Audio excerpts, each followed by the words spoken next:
The night was quiet, except for the low hum of the delivery scooter as Ethan rode through the empty streets.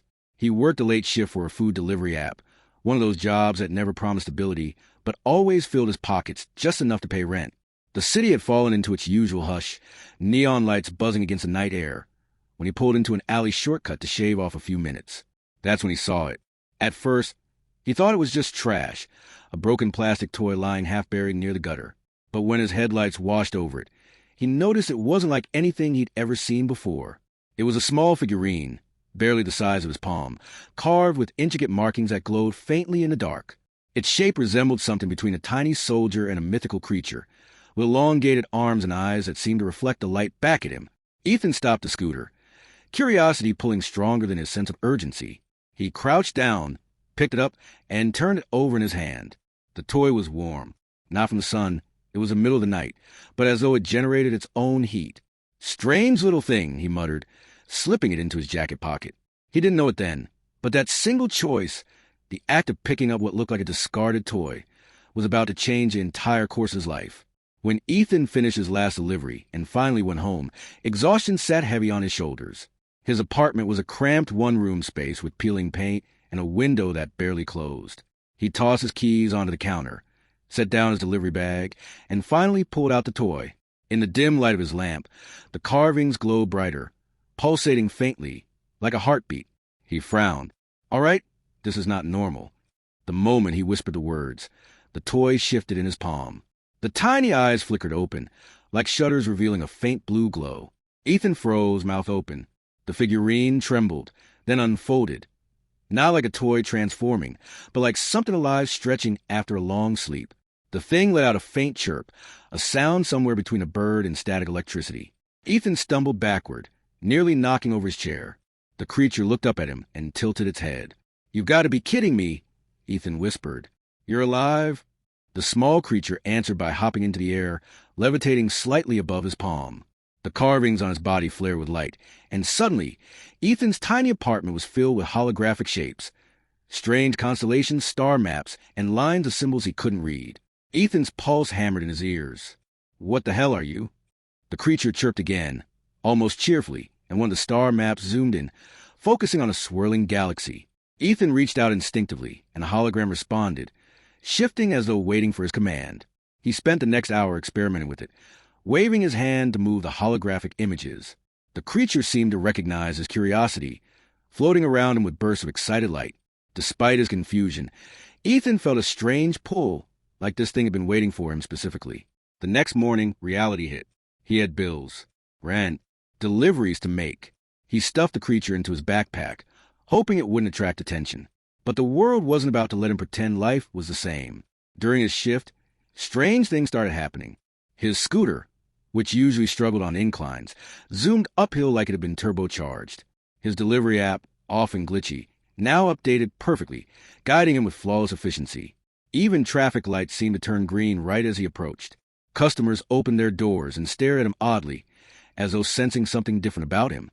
By the third delivery, Ethan realized the creature was doing it. He peeked into his bag, and there it was, glowing faintly, watching him with those blue eyes. Somehow, it was altering the world around him, bending tiny threads of probability in his favor. Later that evening, as he sat by the riverbank eating leftover fries, he spoke to it. "Why me? Why pick some random delivery guy?" The creature floated out his bag, projecting another hologram. This time it showed something far more alarming. A fleet of ships, sharp and metallic, surrounding a planet. Explosions flared in miniature, silent bursts of light across the projection. Ethan watched in stunned silence as the little being pointed, literally pointed, at him. "Me? No way. I'm nobody." The creature's glow dimmed for a moment, then pulsed insistently, as though disagreeing. Ethan rubbed his face. "Okay, let's say I believe you. You're saying I'm supposed to what? Save a galaxy? Buddy, I can't even save enough money for rent." That night, he dreamt vividly, visions of standing in the middle of alien cities, surrounded by beings of all shapes and sizes, all looking at him like he was their leader. He saw the toy, grown larger, transformed into a shimmering entity beside him. He woke up sweating, his chest pounding. Days turned into weeks, and Ethan couldn't ignore the changes. His reflexes sharpened. His sense of direction became flawless. He found himself predicting small events, like when a car would swerve or when a customer would cancel an order. The creature wasn't just helping him. It was teaching him, reshaping him. Then came the night everything shifted. Ethan was delivering to an apartment complex when he noticed two men standing by a scooter. At first, he thought they were just thieves, but then he saw the weapons. Strange, metallic rods that hummed faintly. The men's eyes locked onto his bag. "Hand it over," one of them hissed, his voice low but carrying an unnatural echo. Ethan's stomach dropped. They weren't human. Instinctively, he clutched his bag tighter. "I don't know what you're talking about." The rods lit up, crackling with energy. Ethan's body reacted before his brain did, dodging as a bolt of energy shot past him. He ran, sprinting through the alleyways, the creature glowing wildly inside the bag. The attackers followed, their footsteps inhumanly fast, just as Ethan thought they'd catch him. The creature burst free, projecting a shield of light that absorbed another energy blast. Ethan stumbled to a stop, staring in disbelief. The creature hovered beside him, its glow fierce now, protective. One of the attackers snarled. "The Keeper has chosen him. Take him alive." Ethan's heart pounded. Keeper? Chosen? None of this made sense. But in that moment, as another blast hurtled toward him, his instinct screamed. He raised his hand, and the shield projected again, stronger this time, stretching out from his own body. The attackers hesitated, clearly unsettled, before retreating into the shadows.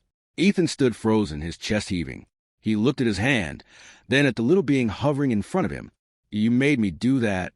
The creature chirped softly, then pressed itself gently against his chest, as if affirming a bond. Ethan realized the truth then. It hadn't been random. Finding the toy wasn't an accident. He'd been chosen, not because he was special already, but because the universe needed someone willing to rise from nothing. From that night onward, he wasn't just a delivery guy. He was the Keeper's chosen.